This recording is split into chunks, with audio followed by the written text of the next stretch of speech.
बिस्मिल्लाहिर्रहमानिर्रहीम रब्बि इश्रह ली सदरी वयस्सिर ली अमरी वाहलुल उक़दतम मिन लिसानी यफ़क़हू क़ौली। अस्सलामु अलैकुम वरहमतुल्लाहि वबरकातुहू। उम्मीद करता हूँ आप खैरियत से होंगे, अपने घर में खुश होंगे, महफूज होंगे। अल्लाह ताला आपको सलामत रखे, अल्लाह ताला आपको खुश रखे, अल्लाह ताला आपको कामयाबी और कामयाबी से नवाजे। चलते हैं आज के लेक्चर की तरफ। क्लोज हमने stationery waves in air columns को डिस्कस कर रहे थे, जिसमें हम ऑर्गन पाइप की एग्जांपल ले रहे थे, जो कि अगर दोनों साइड से ओपन हो तो क्या केसेस बनते हैं, क्या लैम्डा लेंथ निकलती है और फ्रीक्वेंसी जनरेट होती है, और क्या उसकी फंडामेंटल फ्रीक्वेंसी होती है।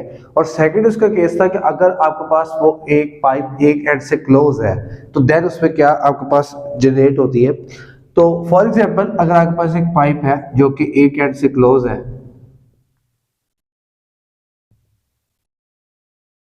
ठीक है, एक एंड से आपके पास पाइप क्लोज है, मींस के यहां से वेव ट्रांसफॉर्मेशन नहीं हो सकती। अगर कोई वेव ऑफ इंसिडेंस यहां से रिफ्लेक्ट होना चाहेगी तो यहां से जाके स्टॉप हो जाएगी। तो इस पॉइंट को हम कहते हैं डेट इज नोड, और इस पॉइंट को कहते हैं डेट इज एंटी नोड। ठीक है, ये हमारे पास केस है कि जब आपके पास फर्स्ट हार्मोनिक है, मतलब आपके पास लूप एक है, फर्स्ट हार्मोनिक नेम दे देते हैं इसको, फिर further second harmonic, third harmonic को भी डिस्कस कर लेंगे। अगर फर्स्ट हार्मोनिक के लिए मैं यहां से लेंथ फाइंड आउट करूं, दिस लेंथ को, तो मुझे पता है एक एंटी नोड से एक नोड तक का distance that is equals to L is equals to lambda by 4। एक और कंसीडर करते हैं,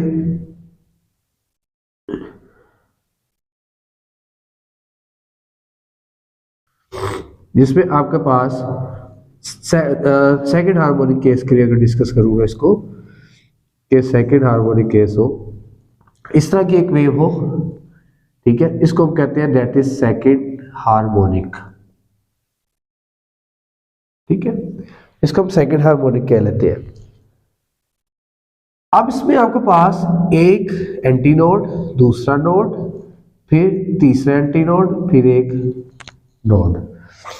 तो यहां पे सबसे पहले डिस्टेंस देखेंगे इस एंटी नोड से लेकर इस नोड तक का, फिर इस नोड से लेकर इस एंटी नोड तक का, और फिर यहां से फर्दर यहां।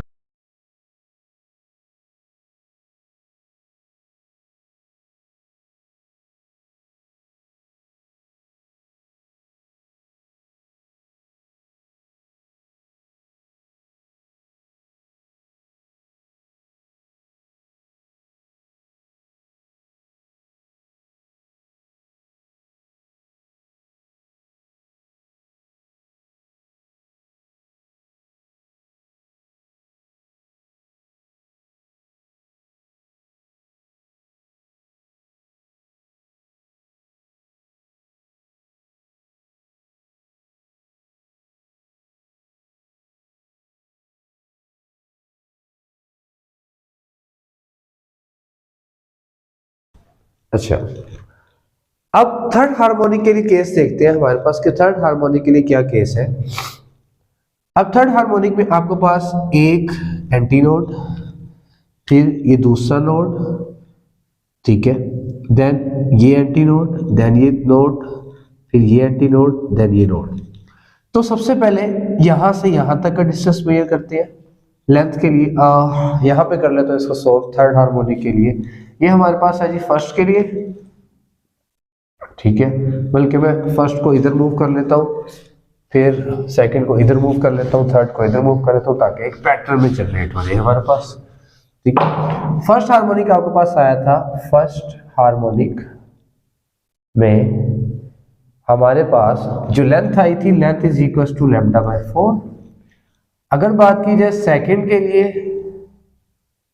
सेकंड हार्मोनिक के लिए, तो देन आपके पास जो लेंथ अभी फाइंड आउट की थी that is equal to lambda by 4 plus lambda by 4 plus lambda by 4, that is equal to 3 lambda by 4 length आ जाएगी।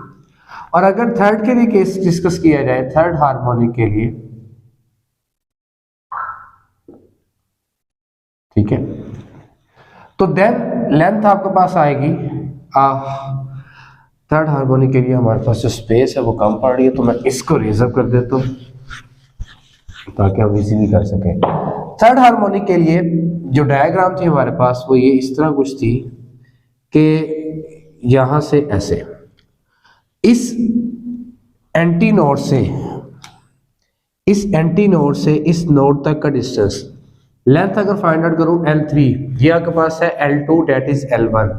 अगर डिस्टेंस फाइंड आउट करूं मैं इस एंटी नोड से इस नोड तक डेट इज λ/4, देन इस एंड नोड से इस एंटी नोड तक प्लस λ/4, फिर इस एंटी नोड से इस नोड तक प्लस λ/4, देन इस नोड से इस एंटी नोड तक that is anti node, then again λ/4, फिर इस एंटी नोड से इस नोड तक का डिस्टेंस दैट इज आल्सो λ/4। तो ये केस आपके पास बन जाएगा 5 λ/4 L3।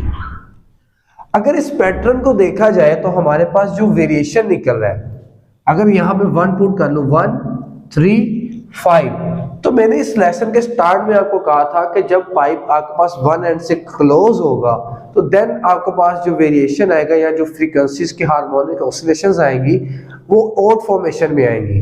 तो यही फिनोमेना ये परफॉर्म कर रहा है 1 3 5, और अगर मेरे पास 4 हार्मोनिक होगा देन 7, फिर 5 होगा तो 9, तो ये ओड की फॉर्मेशन चलती जाएगी। तो अगर इसका एक जनरल फार्मूला मैं जनरेट करना चाहूँ तो Ln मेरे पास होगा ओड फॉर्मेशन के लिए, ओड नंबर होंगे यहाँ पे, ठीक है, और λ/4 यहाँ पे आ जाएगा, और यहाँ पे क्या होगा ओड नंबर आएगा आपके पास, जिसको आप लिख सकते हैं 2n+1, ठीक है। आप यहाँ पे कोई भी नंबर पुट करते जाए या 2n-1 कर ले तो बेहतर है आपके पास, ठीक है। क्यों 2n-1 पुट करेंगे, अगर 1 पुट करता हूँ तो 1-1 तो 0 हो जाएगा, अगर 2 पुट करेंगे 2 to the 4 -1 3 आ जाएगा, 3 पुट करेंगे 6 -1, तो यहाँ पे ओड फॉर्मेशन की जगह ये आप 2n-1 पुट कर सकते हैं। अब फर्दर नेक्स्ट स्टेप जो हम करते होते हैं हमेशा से, लैम्डा फाइंड आउट करें 4n L1 के लिए 4L1 और ये λ1। तो अगर इसकी v = f लैम्डा से मैं फ्रीक्वेंसी फाइंड आउट करना चाहूँ, फंडामेंटल फ्रीक्वेंसी f1, तो डेट इज = v/1 λ1। तो v1 तो आपके पास एज आ रहेगा, लेकिन लैम्डा का आपके पास क्या आया है, lambda = 4L1 that is f1।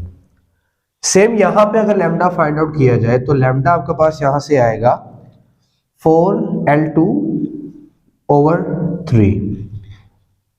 तो सेम फॉर्मेशन अगर v2 निकालना चाहूँ मैं यहाँ से, सॉरी f2 निकालना चाहूँ मैं यहाँ से, तो f2 आपके पास आएगी v2/λ2, v2/λ2 यहाँ पुट करें, λ2 आपके पास है 4L2/3, तो ये आपके पास बनेगा 3v2/4L2, फ्रीक्वेंसी 2 आ जाएगी। सेम इसी तरह फ्रीक्वेंसी 3 फाइंड आउट करूंगा, अगर यहाँ से मैं इसको मैं रिजर्व कर देता हूँ, आप इसको याद रखिएगा, जनरल फॉर्मेशन इसकी मैं लिख सकता हूँ 2n-1 λ/4 एक जनरल लेंथ निकालने के लिए। और अगर ये ln आपके पास आ गया, f2 निकालिए यहाँ से, अगर यहाँ से मैं लैम्डा यहाँ से फाइंड आउट करता हूँ फर्दर, अब इसको मैं रिजर्व कर देता हूँ, ये जनरल इक्वेशन को भी रेज कर देता हूँ मैं।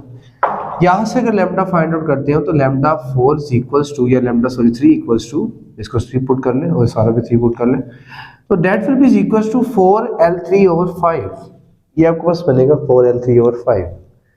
तो फर्दर आपके पास सेम फॉर्मूला f2 के लिए, दैट इज = v3/λ3, तो आपके पास ये बनेगा 5/v3/4L3 जब आप लैम्डा की वैल्यू यहां पुट करेंगे, ये वाली, ठीक है। ये आपके पास आ जाएगी f3। अब एक वेरिएशन चेक करें, यहां पे अगर सपोज किया जाए 1 बाकी वैल्यू एज इट है, v1 v2/4L2, थर्ड हार्मोनिक में v3/4L3, चेंजिंग क्या आ रही है 1 3 5। अगर मैं इसको फंडामेंटल फ्रीक्वेंसी एक्सेप्ट कर लूं, फंडामेंटल फ्रीक्वेंसी का नेम दे लूं इसको, तो देन मैं इस इक्वेशन को लिख सकता हूं f2 = 3f1, इसको मैं लिख सकता हूं f3 आपके पास क्या आ रही है 5f1। और फंडामेंटल फ्रीक्वेंसी अगर फर्दर मैं देखूंगा तो अगर f4 निकालूंगा तो डेट विल बी 7f1, अगर f5 निकालूंगा 8f1, तो अप टू सोन होते होते एक जनरल फार्मूला इसके लिए मैं निकालूंगा 2n-1 f1, आपके पास जनरल फ्रीक्वेंसी आ जाएगी कि जब आपके पास हार्मोनिक ऑसिलेटर फर्स्ट है, सेकंड है या थर्ड है, उसमें सेम वेरिएशन चल रहा है, कि आपके पास ओड नंबर आ रहा है, ठीक है। ये ओड नंबर का एक पैटर्न 2n - 1 मैंने डेवलप कर दिया है। अगर हम इसमें n की कोई भी वैल्यू पुट करते हैं, अगर 1 पुट करते हैं 2 1 2 - 1 ओड नंबर आ जाएगा।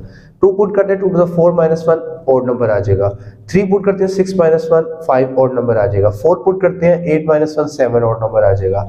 तो फ्रीक्वेंसीज भी ओड नंबर्स में आएंगी, क्योंकि मैंने स्टार्टिंग में कहा था कि हमारे पास stationary waves in air columns में जब हम केस डिस्कस करेंगे कि आपके पास क्लोज एट वन एंड है, तो हमारे पास ये यहाँ से वैल्यूज ओड फॉर्मेशंस में निकलेंगी। एक बार ये भी याद रखिएगा, न्यूमेरिकल में इंशाल्लाह हम लोग सॉल्व करेंगे 8.8 या 7 में या 6 में, कि हमारे पास एक अनदर हार्मोनिक ऑसिलेशन निकालनी है जब आपके पास क्लोज एट वन एंड होगा। तो जब फंडामेंटल फ्रीक्वेंसी के बाद अनदर फ्रीक्वेंसी निकालनी होगी, तो उसमें हम क्या करेंगे, अनदर इन्फ्लुएंस फ्रीक्वेंसी के लिए हम लिखेंगे 3f1, और फिर एक अनदर निकालनी होगी तो फिर हम लिखेंगे 5f1 को लिखेंगे, ठीक है। तो ये आपका एक शॉर्ट सा लेसन था, लेक्चर था। आप पूरे लेक्चर्स को दोबारा देखें, stationery waves in air columns को देखें, स्टेशनरी वेव्स इन स्ट्रिंग्स को देखें, और स्टेशनरी वेव्स को खुद भी आप डील करें, ठीक है। तो उम्मीद है कि आपको समझ आ गया होगा। अगर समझ आया तो इसको लाइक करें, शेयर करें, सब्सक्राइब करें। मिलते हैं नेक्स्ट वीडियो में, तब तक अपना ख्याल रखिएगा। अल्लाह हाफिज़।